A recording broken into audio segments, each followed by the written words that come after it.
Bonjour à tous et à toutes les amis, c'est Gilles. Je venais aujourd'hui pour discuter du centre de l'univers, en parler un petit peu. C'est quelque chose de très mystérieux, hein, le centre du centre. Mais ce que je voulais avant tout dire, c'est que les changements que l'on attend, qui vont bousculer, qui vont transformer ce monde terrestre, n'est pas dépendant d'événements politiques. Ça dépend de notre alignement intérieur pour atteindre une masse critique intérieure pour pouvoir permettre ce changement. Donc bon, c'est normal qu'on suive ces événements qui sont en train de se passer, en train de se dérouler sur le plan terrestre, mais c'est vraiment important de rester vraiment connecté sur son alignement intérieur, hein, pour pouvoir accélérer cette masse critique. Et, euh, donc je vais tirer quelques cartes puis discuter brièvement du centre, du centre des centres. C'est quelque chose qui est quand même assez important, hein, qui se trouve au centre du cœur. Alors le passé, c'est la chance. Le présent, c'est la famille. Et le futur, c'est le pardon. Il va falloir continuer à guérir, à pardonner, hein. C'est un procédé qui va continuer à se développer. Il faut continuer à travailler sur le pardon. À chaque fois qu'il y a des choses qui arrivent, qui sont discuter aussi des entités astrales. Ce que l'on travaille actuellement, la chose sur laquelle on travaille actuellement, c'est la récompense. On veut trouver notre point d'équilibre, notre point de prospérité, notre liberté. Et le futur va être l'optimisme. Donc bon, les oracles sont quand même assez positifs. Il n'y a pas la carte de l'épreuve ou du doute ou de l'hésitation aujourd'hui. Et si vous voulez une session privée, n'hésitez pas à m'envoyer un email, hein. Je vous remercie pour vos partages, vos dons, vos likes, vos souscriptions. On prépare un voyage sur Arcturus ce week-end, hein, donc ici à Bruxelles. Bon, enfin, on va le faire de toute manière. Un voyage initiatique. Alors bon, je voulais parler du centre du cœur, le centre, l'univers de la source. Ce qui nous connecte à cet univers, la force vitale, c'est l'amour inconditionnel qui nous connecte à l'univers du Créateur. Et cet univers est découvert. Bon, il existe au centre de l'univers, hein. Quand on peut quitter notre corps, on peut naviguer à travers les champs intérieurs, c'est toujours plus spirituel pour arriver éventuellement à traverser cet univers central et retrouver cette source au paradis. Mais il existe aussi d'une manière extrêmement raffinée au centre du cœur. Mais mes guides m'ont montré ça il y a des années, quelque chose pour confirmer quelque chose que je savais déjà. Mais vu que le paradis est au centre de toute chose, il est tellement petit à l'intérieur des choses, il est au centre de toutes les particules, de tous les êtres. Donc c'est à la fois la chose la plus monumentale et la plus grandiose et la plus vaste qui puisse exister, le plus grand rassemblement d'énergie cosmique, le plus grand centre des centres. Mais c'est aussi au centre de toute chose. C'est un univers hyper petit, hyper raffiné qui existe au centre de... Donc il faut apprendre à rentrer dans son cœur, essayer toujours de rentrer plus au centre du centre, au cœur des cœurs. Et, euh, donc c'est cette connexion qui nous amène à cette découverte de ce qui est au centre de nous-mêmes. On a tout un univers, il y a tout l'univers des univers qui existent dans une forme beaucoup plus raffinée, mais infiniment petite. On a aussi montré les particules du paradis, c'est-à-dire le paradis n'existe pas ni dans le temps ni dans l'espace. Et il est fait d'une particule, pas d'atome comme ici dans le monde spatial, mais c'est des petites particules, c'est des petits cubes ils sont tellement petits, on ne les découvrira jamais tant qu'on ne nous les montre pas, hein, parce qu'ils sont tellement petits. Mais ils peuvent être modulés et prendre toutes les formes de tous les êtres et toutes les choses. Tout est fait à l'intérieur de ça. Et puis après, ça, il y a une manifestation dualistique qui se manifeste autour de ça, qui est contrôlée depuis l'intérieur même. Même scientifiquement, on va découvrir que la vie est créée de l'intérieur vers l'extérieur. Tout commence quand un bébé est créé, il y a d'abord le cœur qui se crée, et tout se crée autour du cœur, hein. La vie, c'est un procédé interne en réalité. Alors il y a aussi c'était juste une idée que je voulais... Donc c'est vraiment apprendre à se recentrer, arriver à trouver cette immobilité, ce point d'immobilité. Il y a une lumière moi j'ai parlé que ma lumière de l'ascension, ce que j'intègre, c'est la lumière blanche et jaune. C'est une lumière très très très très pure, très divine. C'est pas facile à m'aligner avec ça, mais bon, l'esprit me guide avec ça. Par contre, il y a cette lumière orange qui n'arrête pas de revenir dans mon esprit. Quand j'arrive à avoir des pensées qui sont extrêmement lucides, extrêmement justes, extrêmement vraies, tout d'un coup il y a ce soleil orange qui vient illuminer mon esprit. Je le vois souvent au-dessus d'un océan. C'est très, très puissant, cette lumière. Donc il faut vraiment essayer de continuer à ouvrir son œil de l'œil de notre esprit. Parce que c'est pas toujours actuellement facile de discerner entre la voix de l'ego et la voix de l'âme, la voix du cœur. Mais bon, il y avait de plus en plus, il faut, parce que ces voix sont toutes des voix intérieures. Donc il faut quand même arriver à discerner le plus possible. Parce que la matrice de l'ego va tout faire pour empêcher cette ascension, tout faire pour opposer, tout faire pour résister à tout ça. C'est comme si c'était des tests, hein. Il y avait tous ces êtres astraux qui sont là pour vraiment se nourrir de nos doutes, hein.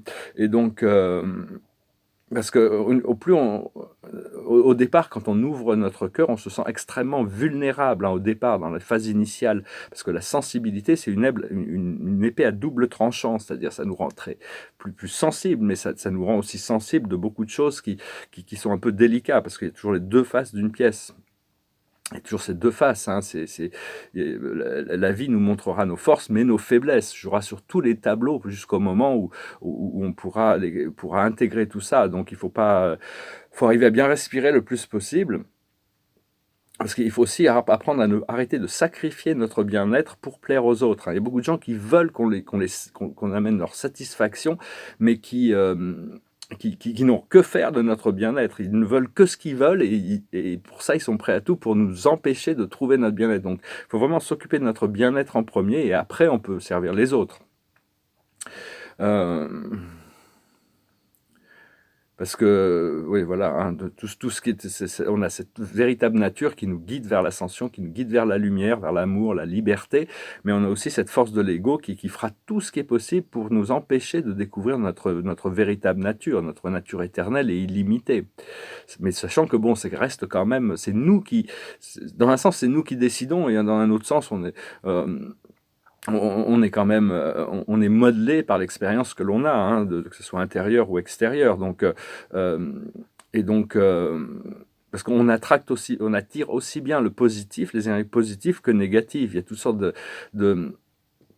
d'énergies astrales qui sont positives ou négatives, qui se nourrissent des énergies que l'on produit. C'est-à-dire que quand on produit de la peur, c'est certaines énergies astrales qui s'en nourrissent. Quand on produit de la jalousie, c'est d'autres énergies astrales. Quand on produit de la frustration, c'est d'autres énergies astrales. Quand on a cette colère, c'est d'autres énergies astrales. Tout est très compartimenté là-haut. Mais une fois, bon, quand on est vraiment dans le désespoir, il y a nos guides qui viennent, ou des êtres célestes qui viennent pour nous ramener à la surface, hein, nous tirer vers les plans supérieurs des plans astraux. Et donc c'est ceux qui sont dans les plans astraux supérieurs se nourrissent de lumière, d'amour, mais ils ont leur propre source. Ils ne sont pas en dépendance de nous. Cela dit, ils contribuent à accentuer notre lumière. Savoir que, bon, tout est un procédé, hein. Il y a le côté supérieur et le côté inférieur, hein. Et on a ces deux côtés qui sont un procédé d'opposition, le yin et le yang, et on doit trouver cette harmonisation petit à petit. Et parce que de toute manière, il faut avoir confiance, savoir que Dieu, notre esprit, notre âme, nos guides savent ce qui est meilleur pour nous, alors que l'ego ne peut pas, ne comprend pas, hein. Il faut avoir confiance, apprendre à avoir confiance en son cœur et son intuition. Et donc toutes les limitations on pousse toutes nos limitations, tous nos boutons, toutes ces choses qui peuvent nous rendre sensibles et vulnérables avant de pouvoir trouver cette perfection de l'origine, de la source, hein. Parce qu'on est aussi bien capable de manifester de l'adversité. Si on manifeste tout dans notre vie, c'est qu'inconsciemment, on a réussi à manifester cette adversité, mais on est aussi capable de manifester des bénédictions et des miracles, hein. Parce que cette année, elle nous est donnée pour retourner à notre être véritable, qui est l'amour, qui est la satisfaction, le bien-être, la joie, la liberté, la prospérité, l'abondance, l'équilibre. Et donc tout ça, c'est un procédé, hein. On doit avoir confiance dans ce procédé, ce programme divin qui est le seul matrice qui englobe toutes les autres matrices, hein. Mais à l'intérieur de cette grande matrice divine, il y a toutes les possibilités. Dieu joue avec toutes les choses. Et donc voilà, je suis venu exprimer quelques idées. La plus haute sagesse pour nous aujourd'hui, c'est d'arriver à être l'observateur, c'est-à-dire rester neutre dans les situations, ce qui n'est pas toujours évident. J'ai eu un gros test la nuit dernière, hein. J'espère que c'était un rêve très disturbing. J'espère que c'est des entités astrales qui jouent avec mes peurs plutôt qu'un rêve qui me prépare pour une réalité qui est un peu sensible et délicate. Je ne vais pas en discuter, mais Ce que l'on doit comprendre, c'est la confiance. Donc après, bon, faut avoir confiance de toute manière. Hein. On est là pour participer au mieux possible et trouver la joie et la satisfaction le plus possible. Ce que l'on doit faire, c'est l'échange de cadeaux. Donc il y a quand même cet échange de cadeaux. Hein. Il y a quand même la vie, c'est un partage, mais c'est aussi on doit donner, pouvoir apprécier de donner, apprécier de recevoir, apprécier de partager. Et donc il y a ces cadeaux qui arrivent quand même parce qu'on a quand même beaucoup travaillé. Et l'aboutissant, c'est la destinée. Les destinées. On doit s'acheminer sur le chemin de notre destinée. Donc voilà, hein, je vais tirer une dernière carte, puis chanter cette chanson. C'est une chanson, une chanson un peu au second degré aussi, ça m'est passé par la tête, je vais la chanter. C'est une vieille chanson. It goes like this. You keep saying you got something for me, something you call love, but confess. You've been a missing where you shouldn't been a missing, and now someone else is getting all your best. These boots are made for walking, and that's just what they'll do. Some of these days these boots are gonna walk all over you. Ta-da-dum, ta-da-dum, ta-da-dum, ta-da-dum. You keep lying when you ought to be truthing. You keep losing when you are not to bet. You keep saying when you ought to be changing. Now what's right is right and you ain't been right yet. These boots are made for walking, and that's just what they'll do. Some of these days these boots are gonna walk all over you. Ta-da-dum, ta-da-dum, ta-da-dum, ta-da-dum. You keep playing where you shouldn't be playing. You keep thinking that you'll never get burned. I just found me a brand new box of matches, and what I know you ain't got time to learn. These boots are made for walking, and that's just what they'll do. Some of these days these boots are gonna walk all over you. Do-do-dum, do-do-dum, do-do-dum. Are you ready, boots? Start walking. Une vieille chanson qui est assez marrante. Donc voilà, hein, je voulais venir saluer aujourd'hui. Là, on se prépare pour toujours dans la préparation, dans l'expectation de choses qui peuvent quand même faire avancer. On doit se préparer pour vraiment cette année, pour vraiment se libérer de plein de choses cette année. Et la carte de la journée, c'est les 2 de Gabriel. C'est deux personnes qui marchent sur la plage, et l'archange Gabriel là, qui est avec eux, hein, il y a l'arc-en-ciel derrière, et donc mais enfin c'est des gens qui s'entendent, hein, de toute manière, c'est vraiment la carte qui nous dit « Soyez intrépides et faites des choix ambitieux.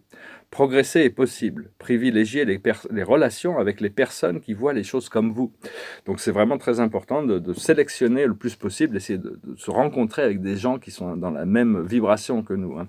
Voilà, je vous remercie, je vous salue, je vous souhaite une excellente journée, je vous dis à bientôt. Namasté.